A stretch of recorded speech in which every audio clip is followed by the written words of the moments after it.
2025ல இன்னைக்கு வந்து பெண்கள் எவ்வளவோ துறைகள்ல எதெல்லாமோ சாதிச்சுட்டு இருக்காங்க. என்ன ஆடை உடுத்தணும், என்ன ஆடை உடுத்தக்கூடாது அப்படிங்கிறது ஒரு பெண்ணுடைய தனிப்பட்ட பர்சனல் ஃப்ரீடம் சாய்ஸ் இல்லையா? அதுல போய் நீங்க யார் அதை வந்து முதல்ல கேள்வி கேட்கறதே தப்பு. அத வேற நீங்க வந்து அந்த கேள்வியை ஜஸ்டிஃபை பண்றது அதை விட ரொம்ப மோசமான ஒரு போக்கா தான் பார்க்க முடிஞ்சது. வருத்தமா இருந்தது. ஏன்னா இத வந்து ஒரு ஒரு ஆணாதிக்க சமூகத்துல இருக்கக்கூடிய சராசரி ஆண்கள் செய்யக்கூடிய வேலையா பார்க்காம ஒரு ரிப்போர்ட்டரா இருந்துகிட்டு பல வருஷம் இந்த துறையில மீடியா துறையில இருந்திருக்கிறீங்க. மீடியா துறையில பல பெண்களை நீங்க சந்திச்சிருப்பீங்க. அப்படி இருக்கும் பொழுது உங்களுக்கே அந்த மெச்சூரிட்டி இல்ல அப்படின்னு நினைக்கும் பொழுது ரொம்ப வருத்தமா இருந்தது.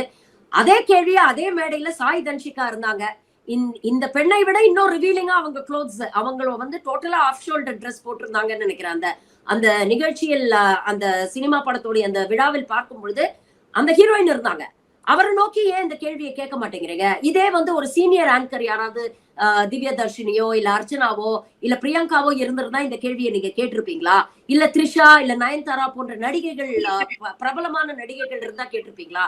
அப்போ உங்களுடைய நோக்கம் யாரு வல்னரபிள் டார்கெட்டோ, யார் நம்மளை எதிர்த்து கேள்வி கேட்க மாட்டாங்களோ, யார் இத வந்து இந்த அபியூஸ வந்து அப்படியே முழுங்கிட்டு கடந்து போவாங்களோ அவங்கெல்லாம் தான் நம்ம டார்கெட் பண்ணுவோம் அப்படிங்கிற ஒரு விஷயமா தானே இருக்கு. இந்த பெண் வந்து ஒரு புது வரவு, அவங்களுக்கு பெருசா அவ்வளவா மேடை எக்ஸ்பீரியன்ஸ் கிடையாது. அவங்க நியூஸ் ரீடரா இருந்திருக்காங்க, நடிக்கிறாங்க. But still compared to the others அவங்க வந்து she is not a seasoned artist. She is a newcomer அப்படிங்கும்பொழுது அவங்கள வந்து தாக்குறது அப்படிங்கிற ஒரு போக்கு வந்து I felt it was very uncalled for.